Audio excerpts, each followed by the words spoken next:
Bismillahirrahmanirrahim. Assalamualaikum warahmatullahi wabarakatuh. Ketika bercerita tentang keluarga atau kerabat Nabi Muhammad SAW, tentu ingat dengan salah satu nama, yaitu Abu Jahal. Abu Jahal terkenal sebagai salah satu kerabat Nabi yang sangat jahat, bahkan termasuk salah satu musuh terburuk Islam. Banyak yang mengira bahwa dia adalah paman Nabi Muhammad SAW dari pihak ayah. Padahal, itu adalah Abu Lahab. Sedangkan Abu Jahal merupakan sepupu jauh Nabi Muhammad SAW. Dikutip dari Questions on Islam, Abu Jahal merupakan musuh Nabi Muhammad SAW yang paling jahat pada periode pertama Islam. Nama aslinya adalah Amr bin Hisham, namun dulu dikenal sebagai Abu Al-Hakam atau Bapak Kebijaksanaan. Dulunya, ia merupakan seorang yang cerdas, fasih berbicara, bijaksana, dan berpengaruh di masyarakat. Dia termasuk putra Bani Mahzum dari suku Quraisy di Mekah, sehingga memiliki pengaruh besar di antara orang Mekah. Namun, seiring berjalannya waktu, ia mendapat julukan sebagai Bapak Jahiliyah. Ternyata, semua hal-hal baik dalam diri Abu Jahal tidak mampu menghindarkannya dari kesombongan sehingga enggan menerima kebenaran Islam yang sebenarnya. Dikutip dari Islamic Landmark, Abu Jahal, yang saat itu kira-kira seusia dengan Nabi Muhammad SAW, menentang Islam sejak hari-hari pertama. Dia lantas memiliki hati yang buruk dan memusuhi Nabi Muhammad SAW, khususnya kaum muslim yang lemah. Bahkan, ia tak segan melecehkan dan menyiksa umat Islam. Yasir bin Amir dan Sumayyah binti Hayat yang merupakan dua martir pertama Islam, bahkan dibunuh oleh Abu Jahal secara brutal. Sepanjang hidupnya, ia selalu mengambil peran utama dalam kegiatan melawan Islam. Dia mengamati dan memboikot kaum muslim hingga menentang pencabutan boikot tersebut. Parahnya lagi, ia tak segan mengajukan tawaran untuk membunuh Nabi Muhammad SAW melalui sekelompok penyerang. Ia memilih satu anggota dari setiap bani dalam negosiasi yang dilakukan di Dar an-Nadwa beberapa saat sebelum Nabi Muhammad SAW migrasi ke Madinah. Abu Jahal selalu menunjukkan permusuhannya terhadap Islam pada setiap kesempatan. Bahkan, hal ini terus dilakukan meskipun kaum muslim sudah meninggalkan rumah, kekayaan, dan tempat tinggal demi agama mereka sendiri untuk bermigrasi ke Madinah. Hal inilah yang menyebabkan terjadinya Perang Badar. Orang licik ini meninggalkan Mekah dengan pasukan besar untuk mencegah kafilah milik Quraisy yang dipimpin oleh Abu Sufyan. Ketika mengetahui bahwa kafilah itu aman dan menuju Mekah, ia terus memerangi kaum muslim hanya karena kebenciannya terhadap Islam. Saat Bapak Jahiliyah ini tiba di Badar, dia menolak tawaran Nabi Muhammad untuk berdamai. Dia juga menentang pandangan beberapa tokoh di pasukannya yang ingin mencegah pertempuran dan menuduh mereka pengecut, sehingga perang tetap dimulai. Wafatnya Abu Jahal di Perang Badar. Selama pertempuran, Abu Jahal terluka parah dan terbunuh pada saat Perang Badar tersebut. Mulanya, ia melawan dua muslim Madinah atau Al-Ansar. Sama seperti Allah mendapatkan seekor nyamuk lumpuh untuk menyebabkan kehancuran Raja Namrud, demikian pula dia mendapatkan dua anak laki-laki kecil untuk membantu menghancurkan kejahatan Abu Jahal. Duo muat ini lantas menyerang sampai membuat Abu Jahal jatuh ke tanah, lalu memotong kakinya. Abu Jahal tidak bisa bergerak, tetapi dia masih cukup sadar untuk melihat dan merasakan aibnya. Bapak Jahiliyah ini akhirnya dipenggal oleh Abdullah bin Mas'ud, seorang pria miskin dan lemah yang berasal dari suku yang lebih rendah. Kedua anak itu berasal dari keluarga petani yang seringkali dipandang rendah oleh kaum Quraisy.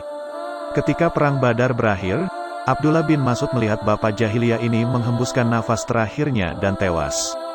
Saat sekarat, Abu Jahal mengangkat kepalanya dan bertanya kepada Abdullah bin Mas'ud, siapa yang memenangkan pertempuran? Abdullah bin Mas'ud menjawab, Allah dan Rasul-Nya. Kemudian, Abdullah bin Mas'ud memegang jenggotnya dan berkata, segala puji bagi Allah yang telah mempermalukanmu, wahai musuh Allah. Dia kemudian melepas helmnya dan mengayunkan pukulan keras ke leher Abu Jahal dengan pedangnya sendiri, hingga kepala Abu Jahal terpisah dari tubuhnya. Abdullah bin Mas'ud kemudian melepaskan senjata dan baju besinya, lalu membawa kepala Abu Jahal menghadap Nabi Muhammad. Ia berkata, ya Rasulullah, ini kepala Abu Jahal. Nabi Muhammad SAW mengatakan 3 kali, Alhamdulillah yang telah memuliakan Islam dan kaum muslimin. Kemudian, Nabi Muhammad sujud syukur kepada Allah dan berkata, setiap umat memiliki Fir'aun dan Fir'aun umat ini adalah Abu Jahal. Terlihat jelas bahwa Abu Jahal adalah musuh terburuk Islam dan Nabi Muhammad SAW. Bahkan setelah kakinya dipotong dan seluruh tubuhnya berdarah hingga berada di ambang kematiannya, dia masih bisa menatap Abdullah bin Mas'ud dan berkata hal buruk. Katakan pada nabimu bahwa aku telah membencinya sepanjang hidupku, dan bahkan sekarang, api kebencian membara di hatiku, katanya. Ketika Abdullah bin Mas'ud memberitahu Nabi Muhammad SAW tentang apa yang dikatakan Abu Jahal, Rasulullah SAW berkata, "Aku adalah yang paling terhormat dan mulia dari semua nabi. Umatku adalah yang terbesar dari semua umat, dan Fir'aun umatku juga yang paling berhati batu dan kejam terhadap semua Fir'aun lainnya." Kisah Abu Jahal ingin merebut hadiah pemberian raja untuk Nabi Muhammad SAW. Dikutip dari buku dahsyatnya Tobat 42 kisah orang yang bertobat dikisahkan terdapat seorang raja di Makkah yang merasa berterima kasih kepada Rasulullah SAW karena telah membuatnya beriman. Singkat cerita, Rasulullah SAW membuatnya beriman dengan mukjizat membelah bulan dan menyatukannya kembali. Sebagai ungkapan rasa syukur kepada Allah dan penghargaan kepada Rasulullah SAW, raja ini kemudian memberikan hadiah yang sangat melimpah kepada Rasulullah SAW. Dia menyiapkan 5 ekor unta yang membawa emas, perak, dan kain untuk dihadiahkan kepada Rasulullah SAW, serta beberapa budak untuk diberikan kepadanya. Namun, ketika rombongan pengantar hadiah mendekati kota Makkah, Abu Jahal menghadang mereka dan bertanya untuk siapa barang-barang tersebut. Salah seorang dari rombongan menjawab bahwa semua barang ini ditujukan kepada Rasulullah, namun Abu Jahal menolak dan ingin merebutnya. Akhirnya, terjadi pertengkaran antara rombongan pengantar hadiah dan Abu Jahal beserta kawanannya. Keributan ini baru mereda setelah warga Makkah dan paman-paman Rasulullah turun tangan. Para budak yang dihadiahkan kepada Rasulullah menyatakan bahwa harta tersebut memang untuk Nabi Muhammad. Namun, Abu Jahal masih bersikeras bahwa hadiah itu sebenarnya ditujukan untuk dirinya, mencoba mengklaimnya sebagai miliknya. Rasulullah SAW yang juga hadir berbicara kepada warga Mekah, menanyakan apakah mereka masih mempercayainya. Mereka menjawab bahwa mereka masih percaya kepadanya. Lalu, Rasulullah mengusulkan agar masalah ini diselesaikan dengan cara menanyakan langsung kepada unta-unta yang membawa hadiah. Jika mereka adalah hadiah untuk Nabi Muhammad, maka unta-unta itu akan memberikan jawaban yang jujur. Namun, Abu Jahal menolak usulan itu dan meminta agar masalah ini ditunda hingga esok hari. Rasulullah setuju dengan usulan tersebut.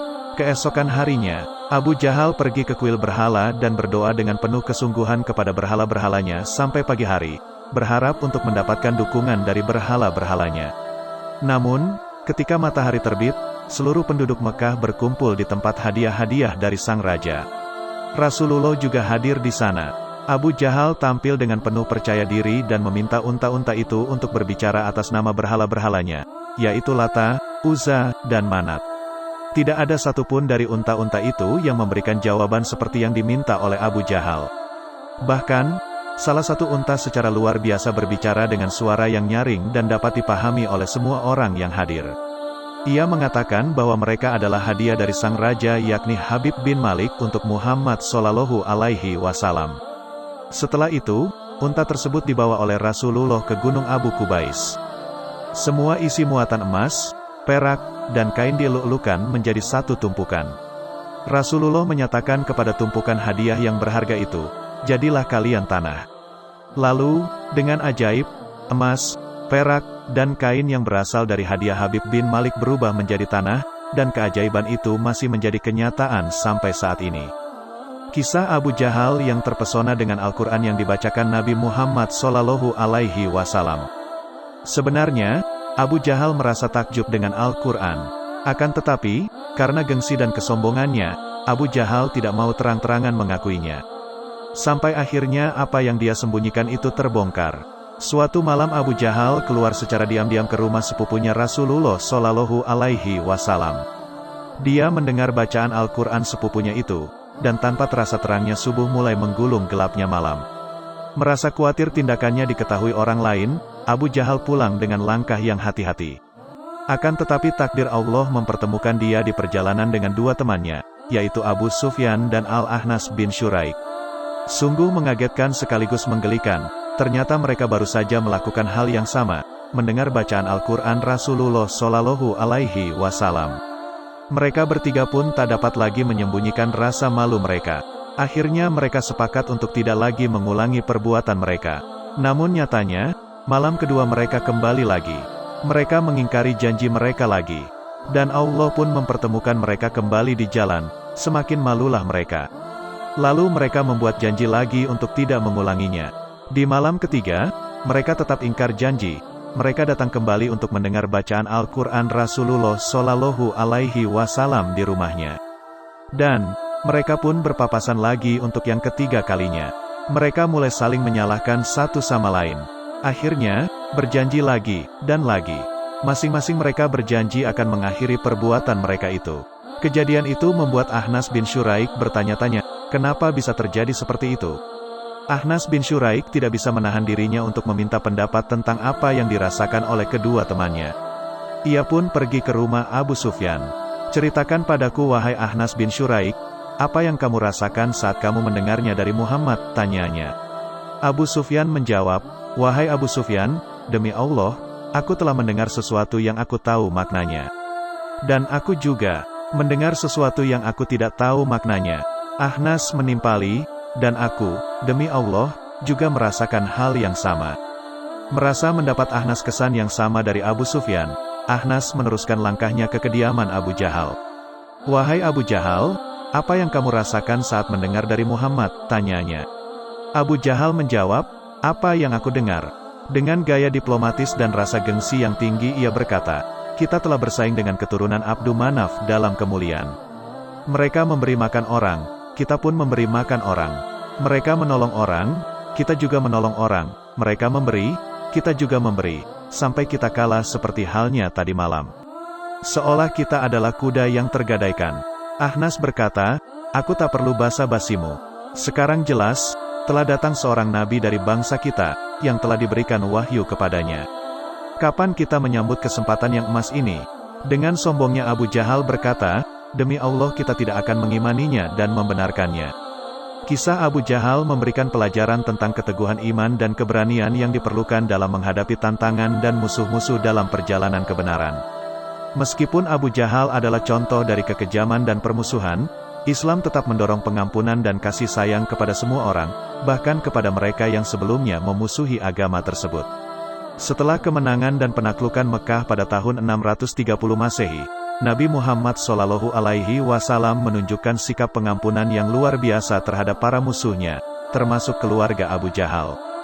Saat Nabi memasuki Mekah, ia memberikan pengampunan kepada banyak orang yang sebelumnya aktif dalam melawan Islam, termasuk yang berhubungan dengan Abu Jahal.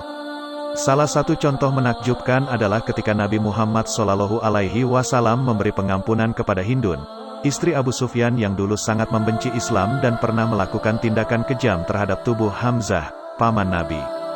Hindun mengubah pandangannya, memeluk Islam, dan Nabi dengan tulus memaafkannya. Kisah Abu Jahal dan pengampunan yang diberikan oleh Nabi Muhammad Shallallahu Alaihi Wasallam mengajarkan tentang pentingnya mengalahkan kebencian dengan kebaikan dan mengedepankan sikap pengampunan dalam menghadapi konflik. Ini mencerminkan ajaran Islam yang mengajarkan kasih sayang, penghormatan terhadap kehidupan manusia, dan perdamaian meskipun dalam situasi yang sulit. Terima kasih yang sudah menonton video-video kami, semoga dapat terhibur dan menambah wawasan kalian. Maka dari itu bergabunglah bersama kami. Jangan lupa like, komen, dan subscribe dan nyalakan lonceng notifikasinya. Assalamualaikum warahmatullahi wabarakatuh.